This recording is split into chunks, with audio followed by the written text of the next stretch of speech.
زاهر النهارده كانت طلعت في الحلقة مع إسعاد يونس هي وهشام جمال، وكانت حلقة فعلًا جميلة جدًا، وقعدت تتكلم بقى عن الفرح وعن كل الحاجات اللي حصلت، كمان الأحداث اللي حصلت بعد الفرح،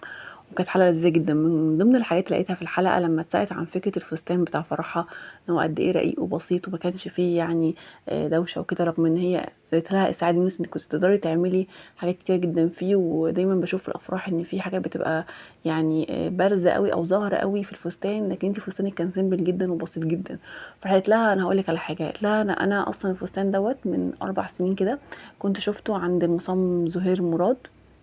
وقُلت في دماغي كده، حطيت في دماغي، ما كنتش أعرف هشام ولا أي حاجة خالص، بس كنت حاطة في دماغي إن ده هيبقى فستان فرحي. فأول ما خلاص قررنا إن إحنا نعمل الفرح سبحان الله، وبعد كده يعني افتكرت بقى الفستان ده لمّا قال لي هتعمل يعني فستان، فافتكرت بقى الفستان اللي كان عاجبني، وقُلت هو ده فستان فرحي لإن هو عاجبني جدًا. فراحت سعاد يونس قالت لها طيب أنتِ ما يعني مثلًا ما فكرتيش إن أنتِ تعملي second dress؟ وده يمكن ناس كتيرة جدًا أو بنات كتيرة جدًا بتحب تعمله جدًا في الفرح يعني الفترة دي، في الأفراح دي. فرُحت ردِّت عليها رَد جميل جدًا عجب ناس كتير أوي، قالت لها إيه بقى، قالت لها لأ أنا أكتر حاجة تهمني في اليوم ده إني أكون مبسوطة مع أهلي وأصحابي والناس اللي باحبهم، مش هَمّي إني أغيّر لهم في شكلي أو فستاني، أنا عايزة أكون مرتاحة ولابسة حاجة مريحاني.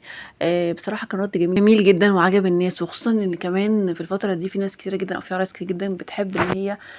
ممكن تلبس حاجة مش مرتاحة فيها، مش عاجباها، كعب عالي جدًا مثلًا مُتعب،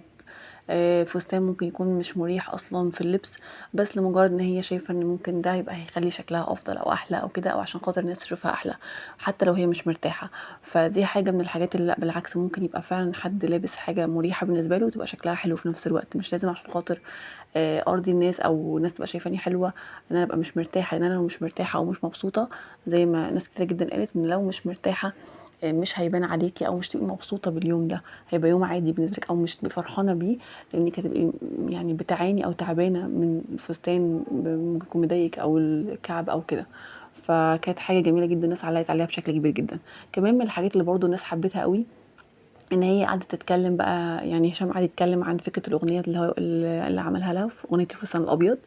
وقال إن الأغنية دي أصلًا أنا ما كنتش يعني في دماغي أصلًا إن أنا أعملها في الأول، الموضوع كله جه إن في أغنية مشهورة بتاعة حسين الجسمي، دايمًا العرايس بيحبوا يدخلوا عليها وكده، فقالت يعني بيقول إن أنا كنت قاعد مع ليلى في العربية وقالت لي الأغنية دي أنا اللي عايزة أدخل عليها في الفرح يعني.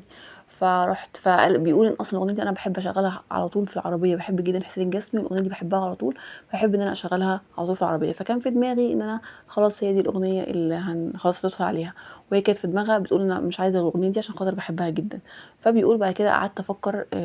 أعمل أغنية لفرحي والّا لأ، وكنت شايف إن يعني زي ما بيقول كده خلاص الموضوع ده كان موضة قديمة وبطلت. وبيقول كمان إن في ناس كتيرة جدًا مطربين عرضوا عليه إن هُم يعملوا له أغنية فرحه، وقعد يقول لها، يقول لليلى ده في مطرب كذا كذا عايزين يعملوا لنا الأغنية بتاعة فرحنا، لكن هي بتقول إن ردِّت عليَّ وقالت لي: "لأ أنا مش عايزة، يعني مع احترامي ليهم كلّهم، بس أنا مش عايزة غير الأغنية بتاعة حسين الجسمي العادية اللي أنا باحبها دي اللي أدخل عليها." فالمهم راح هو بيقول عملت لها أغنية، يعني جه في دماغي كده قعدت أفكّر، فقُلت خلاص طالما هي بتحب حسين الجسمي أنا ممكن أعمل أغنية وأخلّي حسين الجسمي هو اللي يغنيها طالما هي بتحبه. وقال بالفعل كلّمت أمير طعيمة الشاعر وصاحبي جدًا، جدًا، وأول ما قُلت له راح كتب لي كلمات الأغنية وقُلت له عايز يكون فيها اسم ليلى، وبيقول بالفعل بدأت إن أنا يعني ألحّنها وكده وطلع اللحن تحفة جدًا. وقال كمان إن يعني إسعاد يونس قالت له: "أنت كنت بتغني في الأغنية." فقال لها: "آه فعلًا في زي جزء كده كورال المفروض ورا حسين الجسمي في الأغنية، فحبيت إن هو يكون بصوتي عشان خاطر برضه يعني مناسبة تخصني، فحابب إن أنا أسجّل صوتي فيها عشان خاطر كإني يعني باغني لها أو باهدي لها الأغنية دي." بيقول كمان إن أنا حبيت أعملها لها مفاجأة، فعلًا أول مرّة كانت تسمعها وهي داخلة في فستان الفرح، سمعت الأغنية دي ما كانتش تعرف خالص إن أنا هاعمل لها الأغنية دي كانت مفاجأة كبيرة جدًا بالنسبة لها. فراح سألها سؤال وقال لها: "طَب أنتِ حابة إن أنتِ"